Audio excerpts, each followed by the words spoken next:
الرجيم بسم الله الرحمن الرحيم انفروا خفافا وثقالا وجاهدوا بأموالكم وأنفسكم في سبيل الله ذلكم خير لكم إن كنتم تعلمون بسم الله الرحمن الرحيم ومن أحسن قولا ممن دعا إلى الله وعمل صالحا وقال إنني من المسلمين. Assalamualaikum warahmatullahi wabarakatuh. Asyhadu an la ilaha illallah wa asyhadu anna Muhammadan abduhu wa rasuluh. Allahumma shalli ala Muhammad wa ali Muhammad kama shallaita ala Ibrahim wa ala ali Ibrahim innaka Hamidum Majid. Yang pertama-tama marilah kita panjatkan puja dan puji syukur kepada Allah Ta'ala yang pada pagi menjelang siang ini kita masih bisa bersilaturahmi di ruangan yang kita bawakan. Yang kedua, salawat dan salam tak lupa kita aturkan kepada junjungan kita Nabi besar Muhammad sallallahu alaihi wasallam yang telah membukakan wahana kita sehingga sampai hari ini kita masih tercerahkan untuk bisa membangun dakwah di bumi yang kita cintai bersama. Yang kami hormati Buya Risman, ini senior saya yang dulu suka ngembleng saya di Keramat. Ya, kedatangan senior. Yang kami hormati Pak Dadang, ini guru PDM Bekasi yang sering kita undang untuk memberikan tausiah di PDM Bekasi dan sekaligus wakil ketua PWM Jawa Barat, dan teman-teman jajaran pimpinan daerah Kabupaten Bekasi, pimpinan Aisyah Kabupaten Bekasi, dan seluruh jajaran pimpinan cabang se-Kabupaten Bekasi.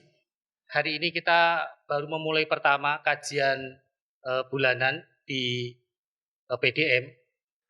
Kita nanti insya Allah tiap bulan kita mengadakan kajian sini yang kita fungsikan selain media ilmu, kita bersilaturahmi dan berkomunikasi untuk jenjang organisasi sehingga Muhammadiyah Kabupaten Bekasi ini bisa cepat berkembang, smooth dan selalu menambah amal usaha. Bapak Ibu sekalian, di PDM ini kita baru mempunyai 2 amal usaha, 3 ya.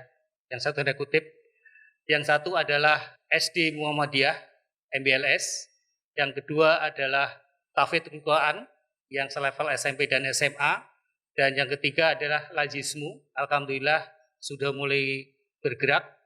Di samping itu juga ada TK yang dikelola oleh Aisyah, dan ini kita konsentrasi memang TK kami serahkan sepenuhnya kepada Aisyah untuk bisa mengelola. Dan saya sangat berharap pendidikan ini betul-betul bisa membangun kader dan selalu bersinergi.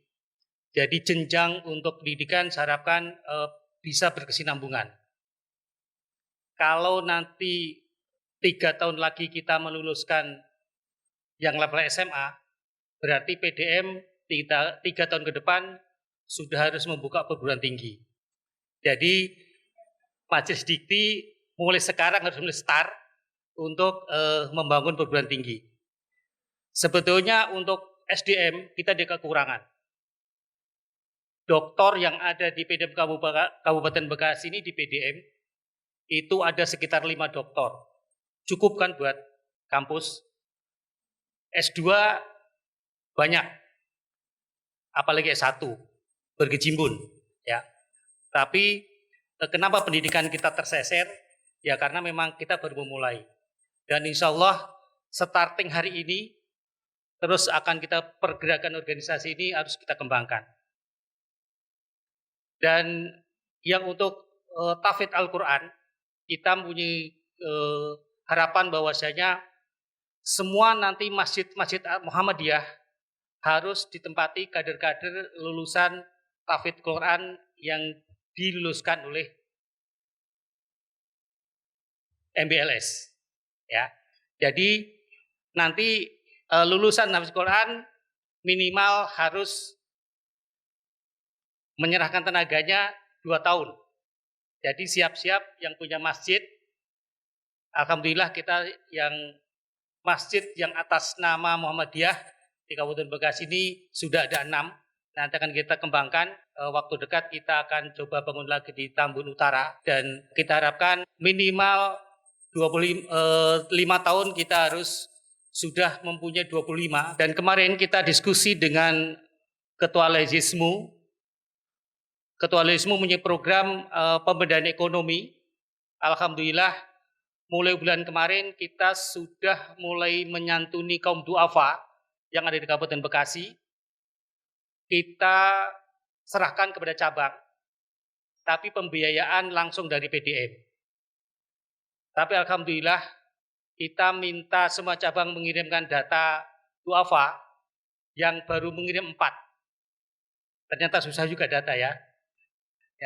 Jadi tolong teman-teman cabang sudah memulai membangun database terutama bagi kaum duafa dan kader-kadernya, sehingga apabila data kita butuhkan secepatnya kita bisa selesaikan. Dan ya alhamdulillah lagi kata Ketua Lajismu, ya Pak yang daftar budi kita alhamdulillah dana kita agak tertahan dikit gitu. Ya, Ibu sekalian, dan ke depan Lajismu akan bekerja dengan Majelis Ekonomi akan menyediakan kebutuhan pokok. Jadi nanti Bapak Ibu sekalian, kebutuhan pokok tidak usah belajar di luar. Lajismu dan Majelis Ekonomi akan menyediakan, akan memakai gudang di ruangan ini. Ya, jadi nanti akan kita mulai dengan beras, gula, minyak, dan lain-lain dengan pokok dari sabun mandi dan odol. Akan diusahakan nanti akan diskusi lebih dalam lewat Lajismu. Jadi Bapak Ibu sekalian, mulai sekarang mulai mencatat kebutuhan beras berapa kilo, kebutuhan sabun berapa, kebutuhan deterjen berapa, kebutuhan pasta gigi berapa, gula berapa, mulai dicatat. Jadi Ibu tidak usah datang ke sini, barang akan kita antar, kata Ketua Lajismu. Ya, dan ini Ketua Lajismu sangat progresif dan alhamdulillah. Kita ke depan kita akan terus mencoba membangun Muhammadiyah Kabupaten Bekasi ini dengan bersinergi semua lini jajaran yang ada di Kabupaten Bekasi. Jadi sangat berharap teman-teman pimpinan cabang mulai punya gerakan dan mulai mempunyai ide-ide. Ya, Sukawangi ini baru kita bentuk belum ada 1 tahun, mungkin baru sekitar 6 bulan atau 8 bulan ya. Langsung merangsak rantingnya langsung 5 dan diisi penduduk asli. Itu yang kita incar dan Sukawangi sanggup bergerak seperti itu. Dan saya pikir teman-teman yang di Cibitung, Tambun Selatan, Tambun Utara, Cikarang yang banyak penduduk pendatang, saya pikir harus bisa lebih progresif daripada Sukawangi. Ya. Ibu sekalian, saya pikir saya tidak perlu panjang lebar. Marilah kita ikutin kajian hari ini. Dan saya sangat berharap kajian bulan depan lebih meningkat. Teman-teman cabang, tolong dibawa pasukannya, ranting-rantingnya. Minimal pimpinan hariannya itu bisa hadir dan rantingnya. Karena nanti mungkin setelah pengajian kita akan adakan komunikasi organisasi yang untuk pengembangan organisasi. Sampai di situ, terima kasih. Mohon maaf apabila berkenan. Nasrun minallah wa bin qarib wa basirul mukminin. Akhir salam. Wassalamualaikum warahmatullahi wabarakatuh. Assalamualaikum warahmatullahi wabarakatuh. Alhamdulillah wa sallallahu alaihi Mustafa wa ala alihi wa sahbihi wa sallam. La ilaha illallah wahdahu la syarika lah. Wa asyhadu anna Muhammadan abduhu wa rasuluhu alladzi la nabiyya ba'dah. Raditu billahi rabba wa bil islami dina wa bi Muhammadin nabiyya wa rasulah amma ba'd. Qala Allah ta'ala fil Qur'anil Karim, a'udzu billahi minasy syaithanir rajim. Wa la tahinu wa la tahzanu wa antumul a'launa in kuntum mu'minin. Subhanallah. Ibu-ibu, bapak hadirin yang saya hormati, topik kali ini adalah terkait dengan sunnah, meneduhkan kembali Muhammadiyah sebagai gerakan sunnah. Ini kalau kita lacak di mana di nilai-nilai dasar gerakan Muhammadiyah bisa kita temukan itu di matan keyakinan dan cita-cita itu di Muhammadiyah. Di butir 3 itu disebutkan bahwa yang menjadi dasar gerakan Muhammadiyah itu adalah satu Al-Quran dan yang kedua As-Sunnah. Hanya saya seringkali menegaskan juga sesuai dengan matan yang ada di MKCA sendiri. Quran dan Sunnah itu belum selesai. Ada anak kalimatnya, dengan menggunakan akal pikiran yang sejalan dengan jiwa ajaran Islam. Inilah nanti yang membedakan Muhammadiyah dengan gerakan-gerakan Islam lainnya khususnya di Indonesia. Sebab kalau disebut berdasar Al-Quran dan As-Sunnah, ya, semua gerakan Islam pun pasti dasarnya adalah Al-Quran dan As-Sunnah. Hanya nanti yang berbeda adalah ya bagaimana dalam ber-Quran dan bersunnahnya itu. Apakah Nahdlatul Ulama itu Quran Sunnah? Ya Quran Sunnah. Hanya Quran Sunnahnya Nahdlatul Ulama itu melalui pendapat dan pemikiran imam madhab, khususnya madhab Syafi'i, salah satu dari madhab 4 madhab dalam kategori ahlu sunnah. Jadi jangan menuduh NU sebagai bukan Quran Sunnah.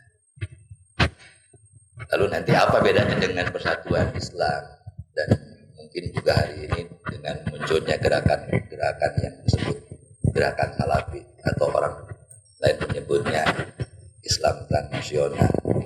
Ini nanti di anak kalimat terakhir itu dengan menggunakan akal pikiran yang sejalan dengan jiwa ajaran Islam.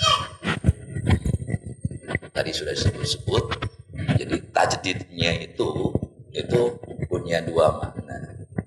Di satu sisi tajdid Muhammadiyah itu purifikasi, pemurnian, khusus dalam bidang ibadah, akidah, juga tajdid itu bermakna dinamisasi. Ini nanti menyangkut muamalah dunia. Itu garis besarnya. Tetapi tetap juga kalau sekalipun masuk kategori ibadah, manakala diketahui hakikatnya apa, tujuannya apa, itu bagi Muhammadiyah akal atau interpretasi pemahaman akal masih dibuka keran.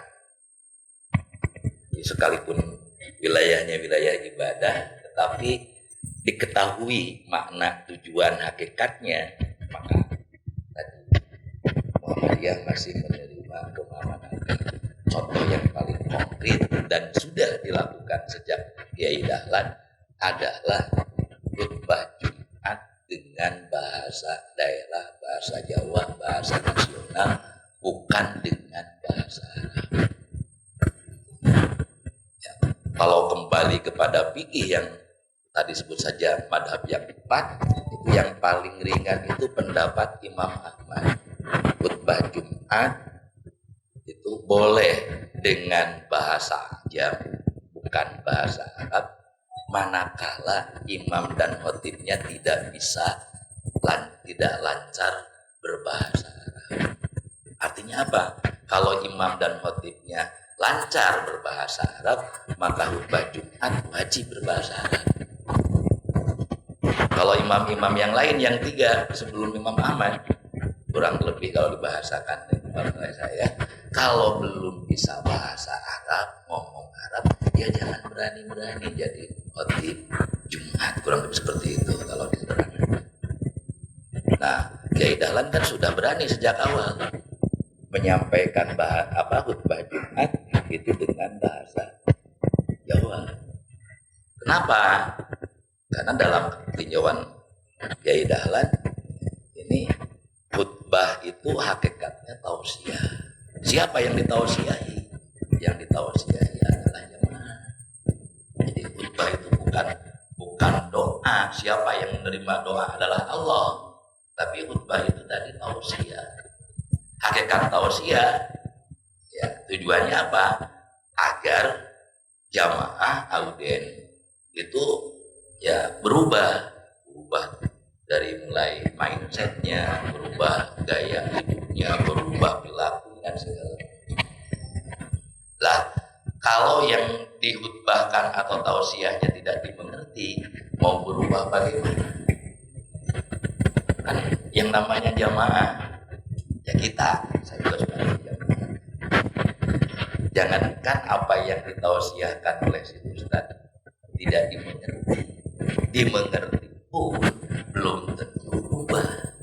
Dalam undang Dahlan ini kok umat Islam ya kan, diceramahi, sebut saja ikut seminar tiap minggu, tiap Jumat, tapi kondisinya dari waktu ke waktu jalan di tempat, sungguh-sungguh sangat memprihatinkan kan?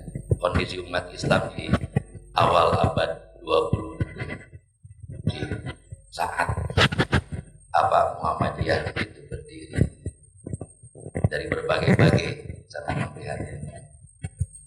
Dari sisi ekonomi kondisinya miskin, tidak dari sisi pendidikan bodoh, sudah bodoh miskin hidup lagi kata anak-anak muda. Kalau bodoh miskin meninggal selesai. Itu yang menjadi masalah itu tadi, hidupnya malah lebih lama daripada yang kaya dan yang begitu. Bodoh miskin secara politik terjadi. Padahal tadi tiap pekan, tiap hari Jumat itu ikut seminar, diceramahi, nggak ada perubahan apapun. Ketemu oleh Kiai Dahlan, ini masalahnya orang khutbah Jumatnya dengan bahasa Arab. Sampai-sampai di orang Sunda itu kan ada cerita lelucon si Kabayan. Katanya si Kabayan karena si mertuanya berangkat ke mana di TV untuk menjadi imam dan khotib. Ya, si Kabayan nggak usah repot-repot ya, dia hanya orang tinggal baca kan.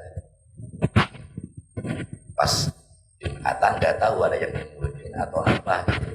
Nah, misalnya ada kumpulan bukunya gitu. Saya ingat waktu SD itu buku leces di Masjid Jami di kampung saya dipegang. Pas dilihat dicari di mimbar nggak ada. Jadi si Kabayan langsung sudah tanggung berdiri. Ketika berdiri dia menyampaikan khutbah Jumat sekarang sama dengan khutbah Jumat kemarin. Itu artinya apa yang disampaikan oleh si khotib itu bisa berulang-ulang gitu. Ya karena tadi hanya mengejar target, yang penting kan tuntutan fikih terpenuhi. Ada tausiah takwa, baca Quran selesai, dan penyelenggaraannya pun juga cukup singkat, paling 5 menit juga selesai. Kalau dilihat dari sisi presisi, maka yang lebih nyunat itu Jumat dengan bahasa Arab. Jadi Muhammadiyah dalam sudah melakukan empat. Jadi pengertian menegakkan sunnah tadi sunnah dengan menggunakan akal pikiran. Alhamdulillah hari ini ya tidak hanya Muhammadiyah yang Jumatannya itu khutbah Jumatnya dengan bahasa Tapi 100 tahun yang lalu, Pak, itu ya kalau hari ini kita sebut saja kadang gitu ya, sering ini ke anak-anak muda yang disebut saja jil Islam liberal,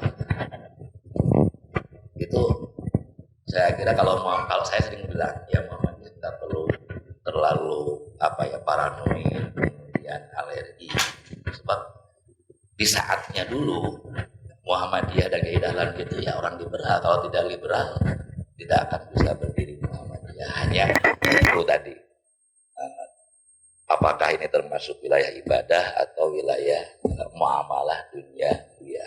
Yang ibadah sedapat mungkin persis, tapi kalau masih ada peluang untuk masuk akal,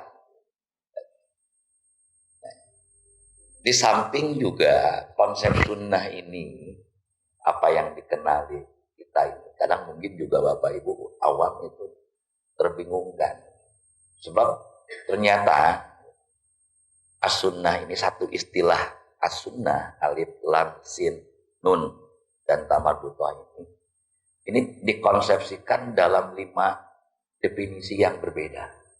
Yang pertama itu dari sisi bahasa.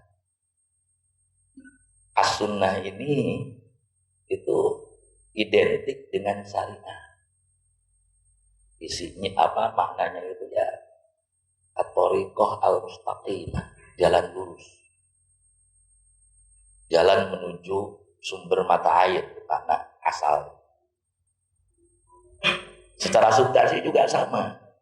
Maksudnya sunnah itu adalah ya hukum-hukum dan ketentuan-ketentuan ajaran. Ini istilah ini bisa kita temukan di dalam Al-Quran maupun dalam hadis. Jadi kalau Bapak menemukan kata sunnah dalam ayat Al-Quran maupun dalam matan hadis, itu maknanya itu. Jangan ditarik ke makna lain. Artinya ketentuan syariah. Nah, di kemudian hari sepeninggal Nabi terus berkembang. Konsep sunnah ini berkembang pula dengan konsepsi dan pemahaman yang berbeda, tergantung siapa yang mengembangkannya. Yang pertama, ulama muhaddisin. Sunnah itu menurut ulama hadis diidentikan dengan hadis. As-sunnah hiyal hadis wal hadis was sunnah. Apa itu? Ma udiba ilan nabi kaulan kana au fi'lan au takriron au sifatan kana hulqiyah au hulqiyah. Segala sesuatu yang dinisbahkan ke Nabi, baik itu berupa perkataan, perbuatan, ataupun ketetapan, bahkan termasuk sifat, mau sifat fisik ataupun sifat psikis, kalau itu disandarkan ke Nabi, maka disebutlah sunnah. Itu menurut ulama hadis. Kenapa ulama hadis mengkonsepsikan sunnah ini seluas ini? Dari mulai hal yang besar sampai ke hal yang paling kecil terkait dengan diri Nabi. Mulai dari Nabi bangun tidur sampai tidur kembali. Bahkan kalau ada sahabat yang menyebut bagaimana tidur Nabi, itu disebut juga sunnah. Dan apa kepentingannya sampai kemudian itu ditransmisikan, diriwayatkan. Ini menurut ulama hadis, kan yang namanya Nabi itu uswah hasanah, sosok ideal manusia yang kalau diikuti, ditiru oleh umatnya, dapat dipastikan akan berakibat kebaikan. Itu tidak dipilah-pilah. Tidak hanya menyangkut ibadah saja, mau apalah, mau tadi cara makan, cara tidur dan segala macam, sampai batuk sekalipun. Karena memang Sedemikian rupa bagaimana para sahabat itu mengidolakan Nabi. Jadi lebih dari anak-anak muda, anak-anak band mengidolakan artisnya. Jadi disebut dalam diceritakan katanya ada seorang sahabat yang kalau melewati satu tempat itu dia suka menengokkan ke sebelah kiri. 2-3 kali berpapasan dengan orang lain. Orang yang berpapasan tadi itu menjadi tersinggung. Kalau istilah orang Garut, mana ngewang-ngewang, nggak pakai orang sok maliris. Kamu benci dengan apa? Marah apa? Oh, setiap kali ketemu suka memalingkan. Sahabat yang ditegur tadi dengan ente. Bukan saya benci kamu, bukan apa-apa. Terus kenapa?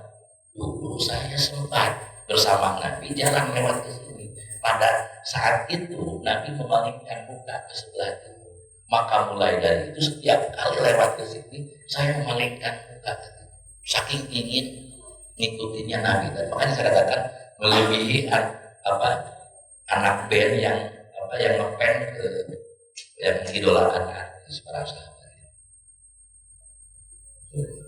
Makanya kalau kita buka kitab hadis, maka kita akan menemukan data dan informasi Nabi itu menyangkut banyak hal, tidak hanya menyangkut peribadatan semata. Dan tadi apapun yang dinisbahkan ke Nabi itu menjadi hadis atau menjadi sunnah. Jadi yang namanya hadis itu atau sunnah itu kaulun udifa ila Nabi. Jadi bukan kaulun Nabi, perkataan yang disandarkan ke Nabi, perbuatan yang disandarkan ke Nabi, ketetapan atau sifat yang disandarkan ke Nabi. Karena itu nanti dalam ilmu hadis dibuat kategori, ada hadis dhaif, ada hadis sahih. Yang didoifkan bukan nabinya, tapi apanya? Proses penyandarannya. Ini benar disandarkan ke Nabi. Siapa sih yang menyandarkannya? Si A. Si A dari siapa? Dari si B. Si B dari siapa? Dari si C. Dari si D. Dari si E. Dari si F. F sahabat. Lalu kemudian dicari kredibilitas orang yang menyebutkannya itu. Itulah yang kemudian nanti dalam ilmu hadis masuk kepada kaidah tafsir. Yang dikatakan sahih manakala memenuhi 5 kriteria. Maka sholat sanadu binafi adlin qabitin wa salima bin syududin wa hilali. Ketika 5 kriteria ini terpenuhi baru dikatakan sahih.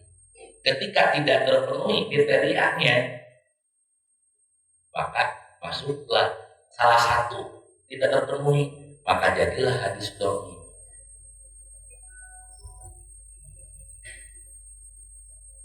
Itu siapa yang bikin kriteria? Yang bikin kriteria ulama. 5 kriteria ini yang dibuat oleh jumhur muhaddisin.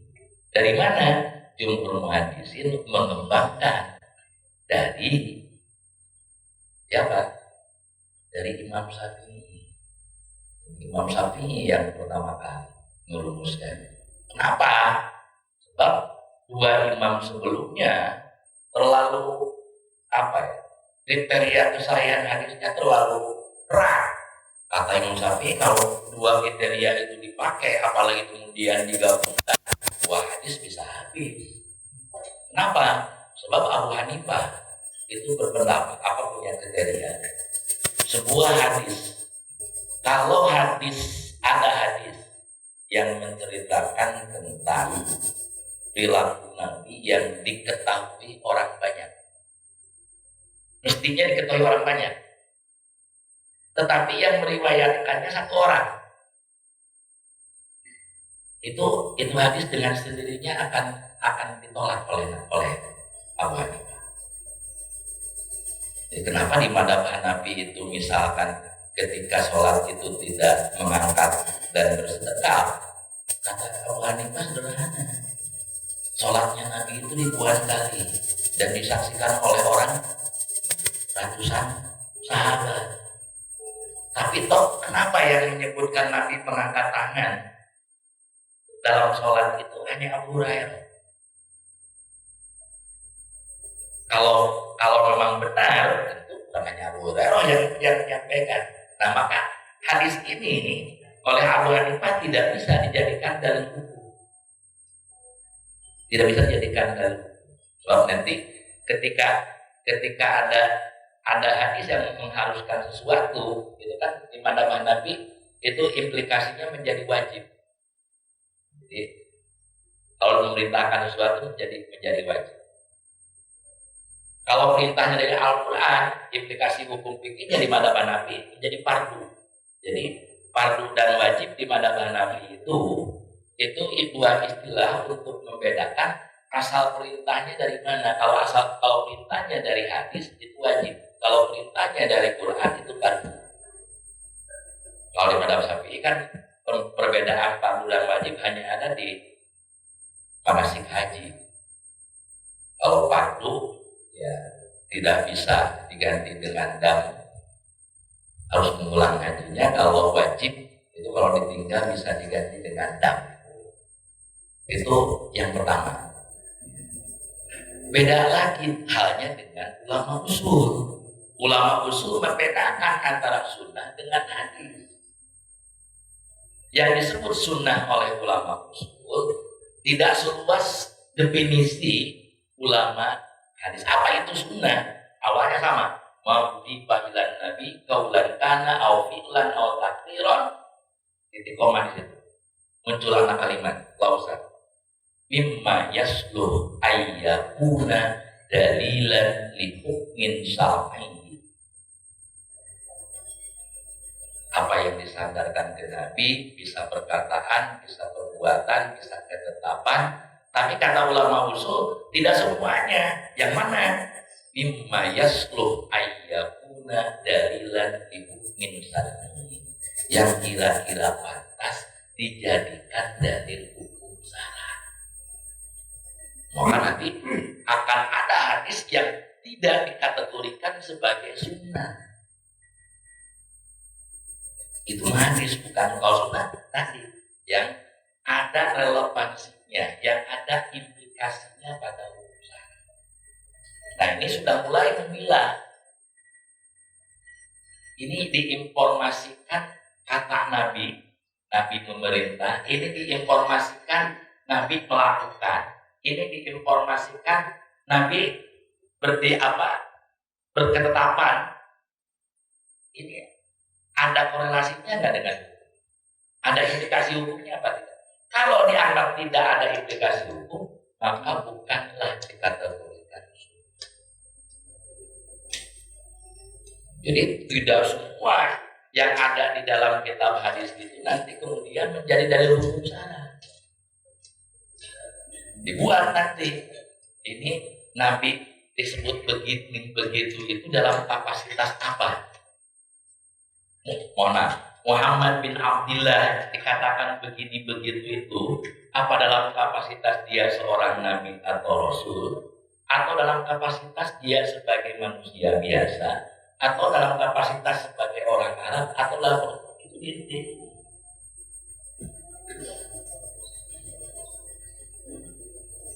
Sebab nanti tadi kalau tidak ada implikasi hukum, contoh, mohon maaf, ketika disebut-sebut bahwa Nabi itu bergamis, Nabi itu bersorban, kata ulama hadis itu sunnah Nabi. Tapi kalau kata ulama usul, coba kita lihat, apakah gamis dan sorban itu sebagai bagian inti dari ajaran Islam, bagian dari syariat atau hukum Islam atau bukan? Tengok yang lain. Nah, ternyata Abu Jahal, Abu Lahab pun pakaiannya bukan celana jin, bukan baju lurik, bukan sarung kayak orang Bali atau orang India. Oh, kalau begitu sorban dan gamis itu bukan karena keislamannya, tapi karena kearabannya. Nah, ini termasuk nanti masuk Muhammadiyah seperti ini. Sekalipun kiai dalam pakai kayak biaris kan. Kalau saya enggak ini kata makan kalau biar kita karismatik pakai itu. Jadi dilihat seperti itu. Oh, itu mah akal-akalan ya. Seperti itulah ulama. Nanti akhirnya yang namanya Islam itu pada universal. Maka nanti poin-poin yang dianggap syariat Islam pun itu mesti universal. Kita buktikan pakaian tadi dengan berbaju gamis seperti itu, apalagi perempuan ditambah dengan kaos kaki.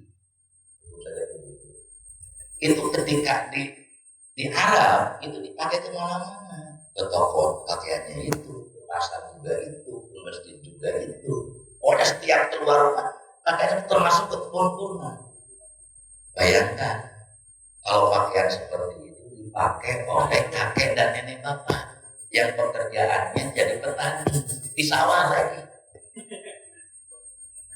Kalau disuruh tuh ngarampet niat atau ngarampet bahasa bisa dibayar. Masuk ke lumpur, ibu-ibu pakai kaos kaki, mungkin hanya buat 10-15 menit udah gatel lah. Ya kalau ke kebun kurma tadi nggak apa-apa, nggak ada masalah gitu, malah menjadi terlindungi gitu. Tapi tadi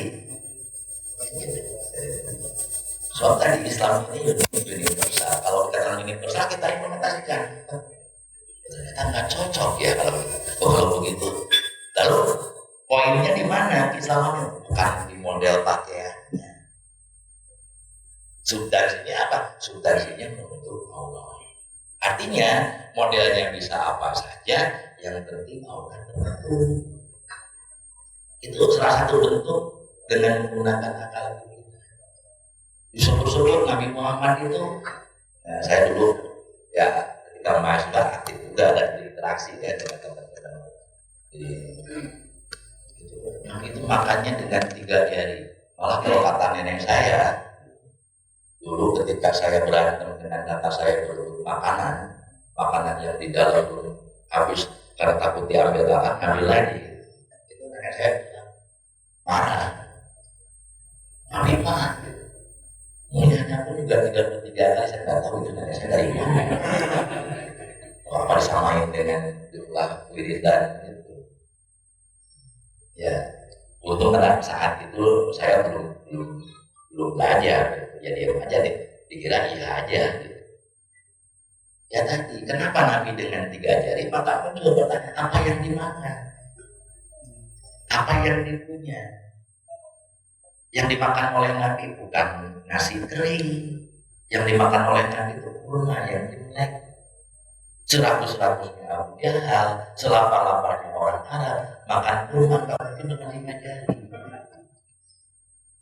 Jadi dengan 3 jarinya itu ya tidak kemudian, itu alamiah saja, bukan min jihati taslih. Tidak kemudian, wah kalau Nabi 3 jari, saya benar lebih hebat dari Nabi. Kenapa? Makan rujak petis, kebetulan tidak ada sendok dan tidak ada tusukan, saya dengan 2 jari.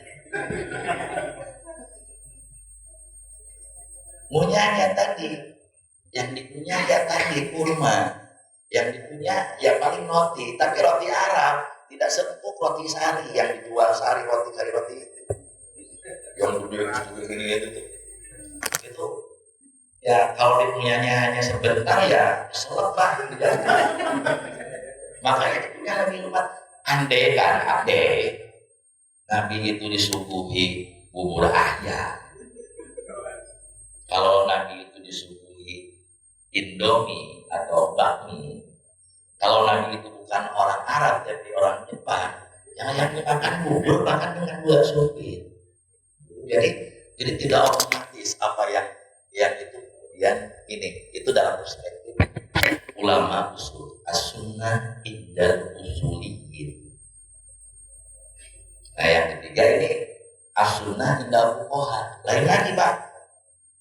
Ulama fikih membuat konsep sunnah itu ini yang seringkali menjadi menjadi pemahaman umum dan akibatnya sangat jelek sekali. Apa itu menurut ulama fikih? Yang disebut dengan sunnah itu ya, padanan dari wajib. Ma'yusahu ala fi'li wa la yu'aqabu ala tarki. Sesuatu yang kalau dikerjakan nanti diberi pahala, dan kalau ditinggalkan pun tidak disiksa. Ibu bapak yang disebawai yang kena pahalanya apa sih? Siksa.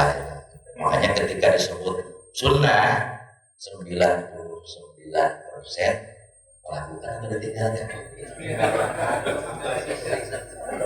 Karena definisinya itu bukan salah ulama fikih. Kalau hukum itu minimalis Pak, jangan sampai tidak. Itu hukum. Jangan merasa puas hanya karena memenuhi tuntutan hukum. Tuntutan hukum itu minimalis. Makanya saya sering kali ke guru Muhammadiyah, saya tunjukkan jangan dulu dikenalkan definisi sunnah menurut ulama fikih ini di anak SD atau SMP. Kenapa ya tadi? Akibatnya seperti kita ini yang sudah dewasa.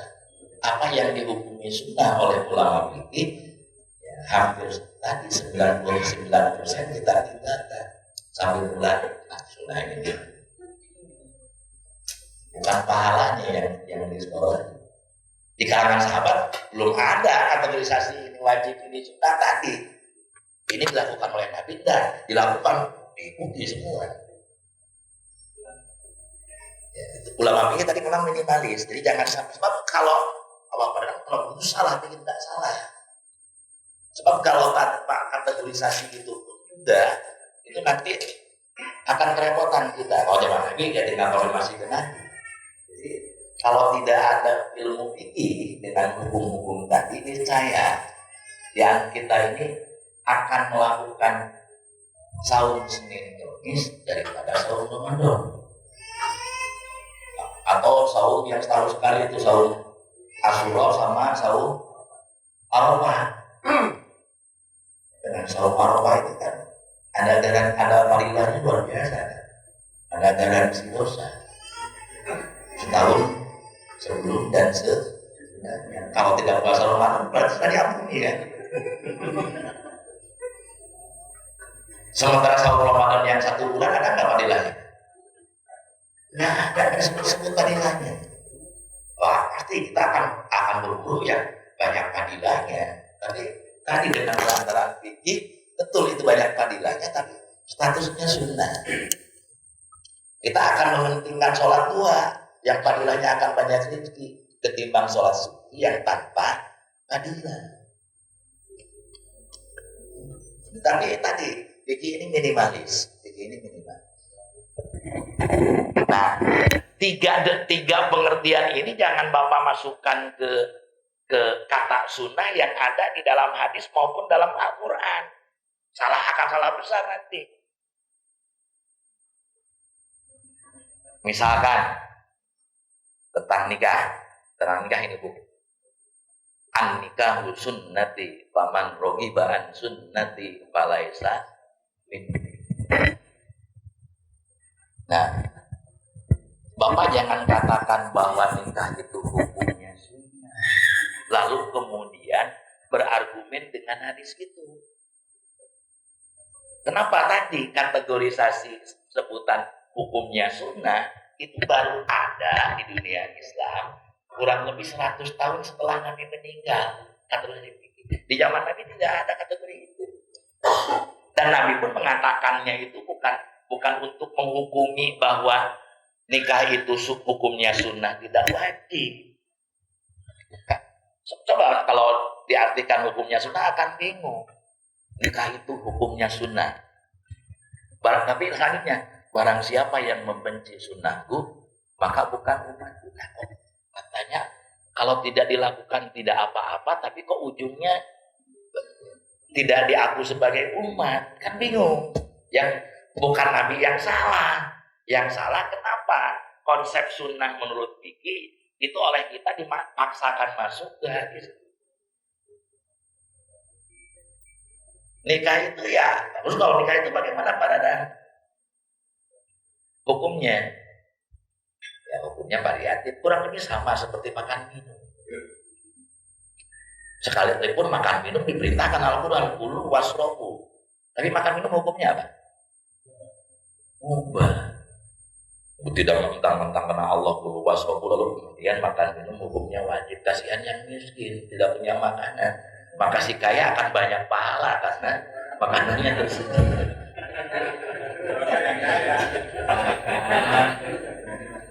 Jadi jangan mau dibohongi bahwa kawin itu hukumnya sunnah sih, apalagi kalau ditambah lagi hadis yang lain, an-nikahu minad-din, sebagian dari agama. Barang siapa yang sudah bernikah maka dia sudah mendapatkan setengah.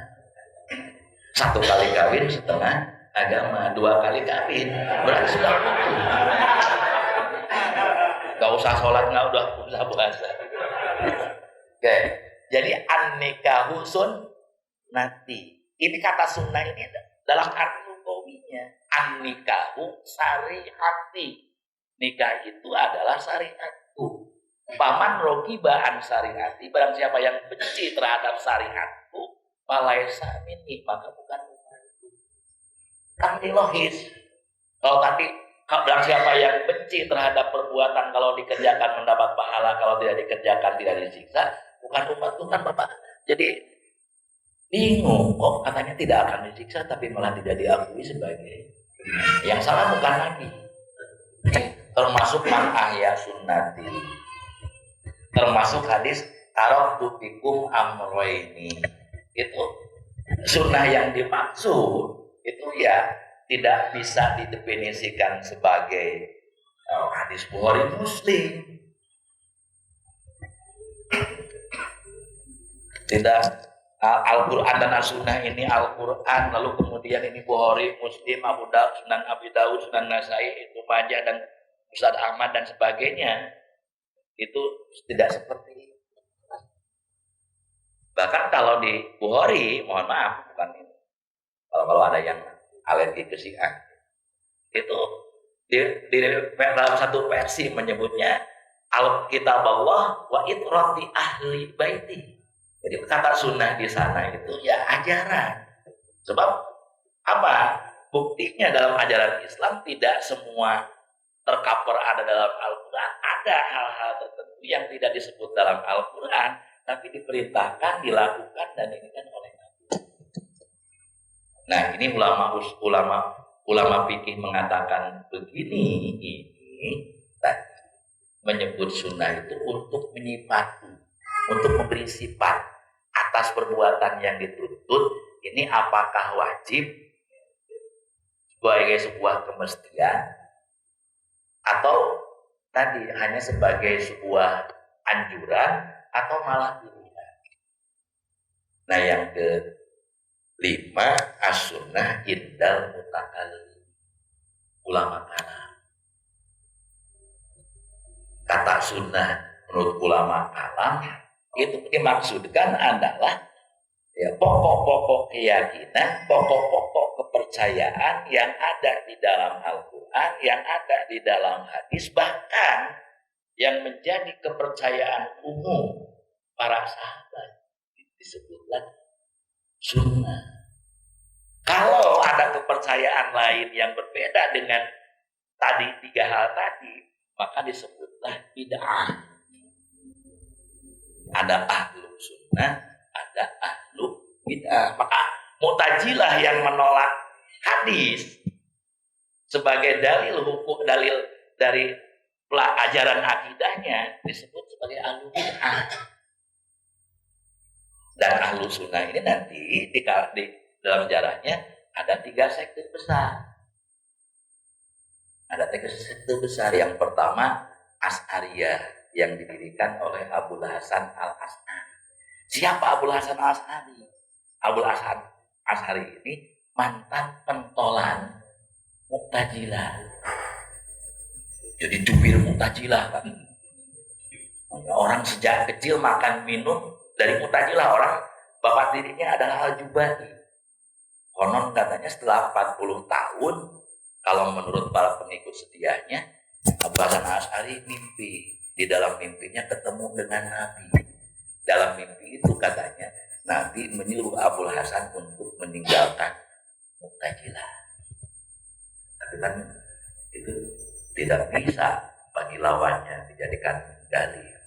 Fakta sosialnya, kenapa keluar dari Mu'tazilah di saat Mu'tazilah unmarketable secara politis.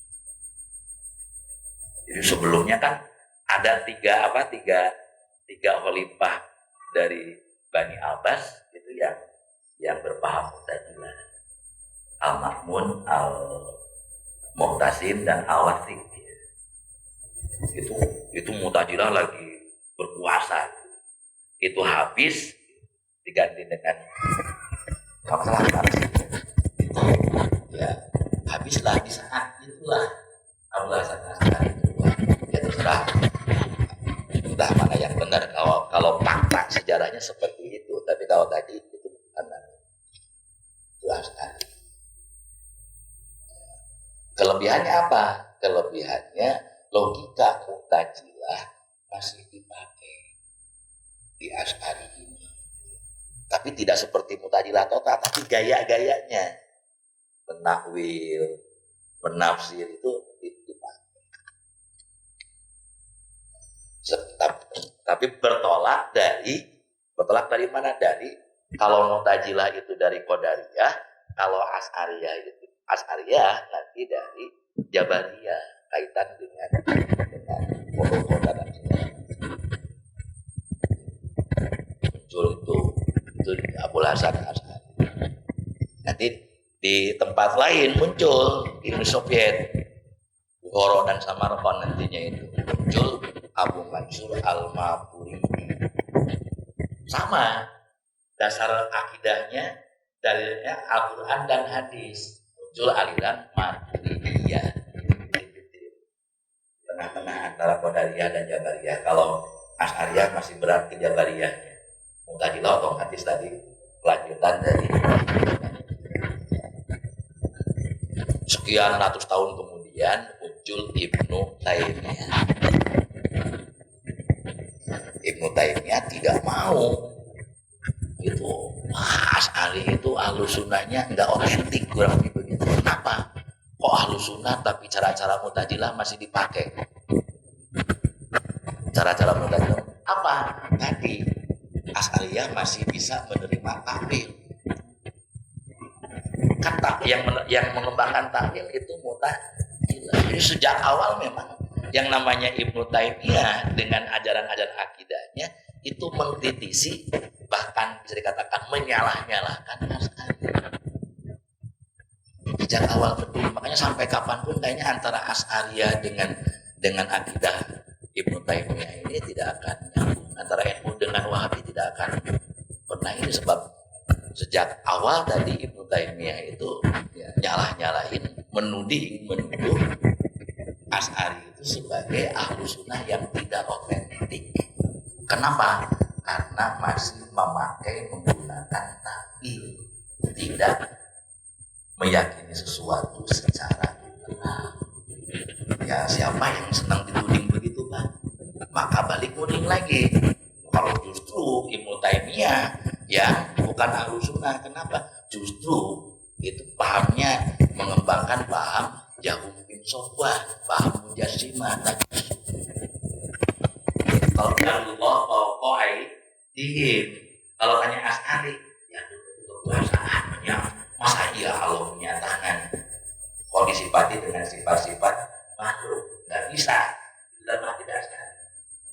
Kata Ibnu Taimiyah, ya, seenaknya aja. Kata Allah sendiri menyebut Allah itu bertangan, ya kita harus yakin bahwa Allah itu bertangan.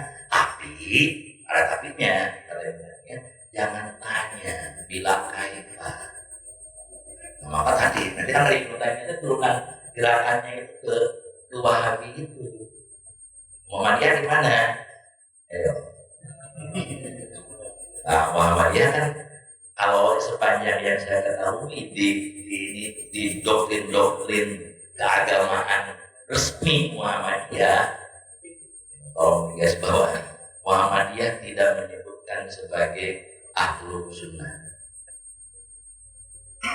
Berakidah Islam bersumber Al-Quran dan Sunnah. Tidak menyebut Ahlus Sunnah. Kalaupun ada, silakan buka di kitab HPT. Muhammadiyah menyebutkan dirinya sebagai Ahlul Haqqi was Sunnah. Jadi ya tidak Ibnu Taimiyah Maidi, juga tidak Asy'ariyah, juga tidak Maturidiyah. Kalau itu yang mana ya? Kita bisa oplosan kan? Mana yang lebih pokok? Kalau bahasa itu mana yang lebih baik bisa diambil. Bapak mau menerima takwil apa tidak? Muhammadiyah membolehkan dua-duanya. Terus saya bagaimana? Kalau Bapak dengan ditakwil keimanannya lebih teguh, amalnya lebih giat, ke tetangga lebih baik, Bapak sah. Lebih baik memang tanpa takwil. Tapi kalau dengan tanpa takwil itu justru malah akal Bapak, otak Bapak membingungkan. Oh, Allah berada di satu tempat. Itu kan kalau yang tadi yang tanpa takwil, Allah itu kan di atas, di langit. Kalau pakai akal, oh masa iya ada Allah menempati dua. Berarti kalau begitu lebih besar ruangnya ketimbang Allahnya. Allah di aras. Berarti besar mana? Besar aras ketimbang Allah. Apalagi kalau disebutkan Allah punya kursi, besar kursinya dan Allah. Itu kalau pakai logika gitu.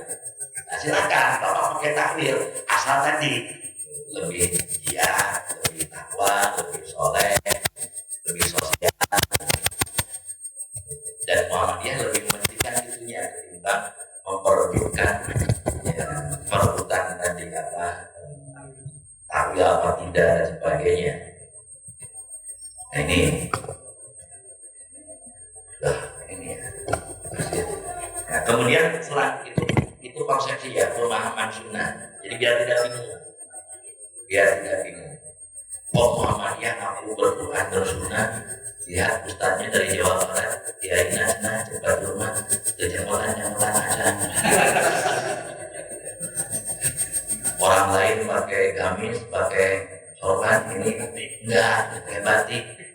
Emang Nabi Muhammad pernah pakai batik. Karena pemahaman seperti tadi. Termasuk ketika Muhammadiyah menggunakan hisab dan ruqyah, bukan menolak sumu liruyati wa abduruyati sebagai buku, tetapi sumu liruyati wa abduruyati dipahami oleh Muhammadiyah. Hari ini implementasinya bisa.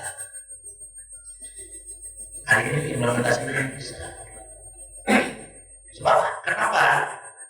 Jadi tadi Nabi tidak pakai hisab bukan berarti hisab haram untuk dipakai, tetapi karena dijawab Nabi dan para sahabat belum memiliki kecakapan berhisab. Walau Muhammadiyah wani-wani nyebutin Nabi Muhammad bisa gitu,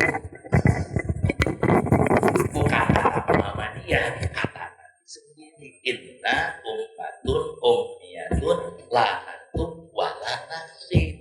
Jadi makanya saya tadi dari awal, semua yang namanya Islam pasti berquran bersunnah. Cuma yang menjadi beda bagaimana cara berquran, apalagi dalam bersunnahnya. Ada yang literal. Kalau cari yang literal di hukum Islam, yang paling literal madhab Dhohiri. Naik dikit itu Hambali. Madhab Hambali paling literal. Madhab Hambali itu nanti pikirnya Ibnu Taimiyah. Termasuk akidahnya Ibnu Taimiyah itu mengembangkan akidahnya Imam Ahmad bin Hanbal. Maturidiyah nanti mengembangkan akidahnya Imam Abu Hanifah. Nah, dugaan saya, ini belum saya teliti, akidah Asy'ariyah pun itu mengembangkan akidahnya Imam Syafi'i. Jadi salah besar kalau menyebut bahwa Imam Syafi'i itu Asy'ariyah. Yang benar adalah Imam Asy'ari madhab fikihnya Syafi'iyah. Yang dibalik-balik. Jadi fenomenanya seperti itu yang namanya hadis itu. Makanya dan itu baru didokumentasikan 100 tahun kemudian dan berkembang sampai abad 4. Bahkan masih terus berkembang, tetapi ya ulama mematok sampai abad 4. Itu periwayatan itu ya di ujungnya itu ya Al-Baihaqi itu. Setelah Al-Baihaqi masih ada Imam yang mendawin hadis. masih ada, tapi dianggap cukup yang mutabaroh itu sampai Al-Baihaqi. Nah, tadi fenomenanya seperti itu. Nah, masuk sedikit lagi. Nah, nanti maka dalam menjadikan dalil pun beda-beda gitu. Antara ada hadis kauli, hadis fi'li, perkataan Nabi dengan perbuatan Nabi, mana yang lebih kuat? Lebih kuat kauli, perkataan ketimbang perbuatan. Sebab apa? Perbuatan Nabi itu dikatakan orang, Nabi melakukan ini. Tapi si yang mengatakan Nabi melakukan ini kan tidak tahu persis. Tujuannya apa? Sebabnya apa? Maka dari perbuatan Nabi itu apa? Menurut ulama usul, al-fi'lul mujarrad la yufidul wujub. Perbuatan Nabi semata tanpa disertai dengan apa? Dengan kata-kata perintah, maka itu tidak memfaidahkan sebuah keniscayaan. Nah, banyak hadis-hadis fi'liyah kan. Apalagi hadis takriri. Mohon maaf. Seperti halnya apa? Merapatkan barisan dengan menempel-nempel telapak kaki. Itu takriri. Bukan perbuatan Nabi. Disebutkan Nabi juga. Sampai kami melihat salah seorang di antara kami menempelkan telapak kakinya dengan telapak kaki orang di sebelahnya. Dan bahunya ke bahu sebelahnya. Tapi kemudian disikapinya seolah-olah itu yang nyunah, kalau tidak menempel-nempelkan bid'ah. Itu yang salah, yang berlebihan. Itu takriri. Bukan harus diinikan gitu. Sehingga ketika dalam konteks corona kan terjadi perdebatan. Ya, kalau nanya ke saya, padahal gimana kalau ketika itu sah agak berjamaahnya? Dalam berjamaah bagi saya yang pokok itu bahwa rapatnya barisan betul. Sebuah tuntutan dalam berjamaah. Tapi ada yang lebih penting. Yang lebih penting apa? Kekompakan dan kebersamaan makmum mengikuti imam. Sekalipun barisannya rapat, lurus, tapi makmumnya tidak kompak mengikuti imam, maka rusaklah berjamaahnya itu. Makanya tidak heran kan kalau ketika kita umrohan, hajian, bukan umrohan, itu orang lain seenaknya saja kan.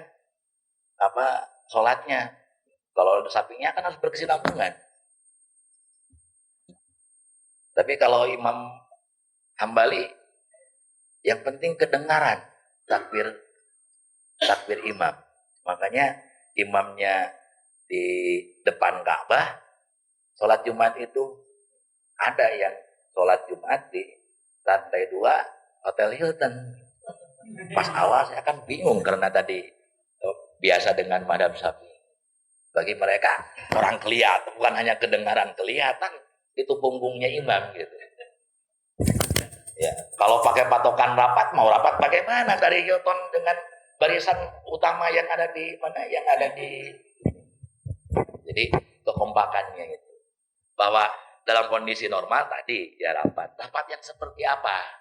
Apakah harus sampai menempel seperti itu? Rapat sewajarnya, rapat yang tidak membuat yang bersangkutan tidak susah mengangkat tangan, tidak susah bergerak.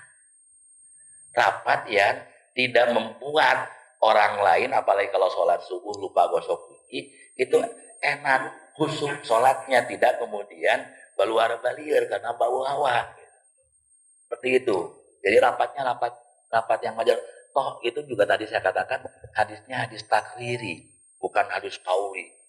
Kalau beda dengan begini, Nabi bersabda, tempelkanlah telapak kakimu dengan telapak kaki temanmu di sebelah kanan dan sebelah kiri, bahu kamu yang sebelah belakang, kan begitu. Menurut sahabat dalam hadis tadi itu, sampai-sampai saya melihat di antara kami, salah seorang di antara kami menempel. Jadi perbuatan sahabat malah disebutkan sahabatnya siapa dalam hadis itu. Nah itu, jadi ya kalau saya sih panjang-panjang, cuma saya ada kegiatan lagi jam 11 jelajahnya gitu, jangan-jangan udah lewat. Bukan jam 11, setengah 4. Saya kira ya biar penasaran aja. Jangan dibuka tanya jawab ya Pak ya. Yang jelas saya mengapresiasi, sangat berterima kasih ada kerinduan tersendiri dengan Muhammadiyah Bekasi, sebab saya ikut membina sejak awal dengan Mas Haris, dengan Mas Dano. Saya sampai kemarin itu agak suudon, mohon maaf. Apa karena ketuanya sudah bukan Mas Haris lagi, saya katakan. Alhamdulillah ya. Tapi ya karena fasilitas juga ya, ini juga sebetulnya ya ngeri-ngeri sedap lah gitu. Di ruangan yang sempit seperti ini ber-AC lagi gitu. Kemudian kita adakan kegiatan seperti ini, tapi karena ya kita belum punya fasilitas yang lebih luas, mudah-mudahan sajalah sekalipun ya dalam kondisi pengajian seperti ini, mudah, dan kita berharap sama sekali tidak ada efek negatif sama sekali. Lebih kurangnya mohon maaf. In urid ilal islah mastata'tu, nasrullahu wa qarib wa basyiril mu'minin. Assalamualaikum warahmatullahi wabarakatuh.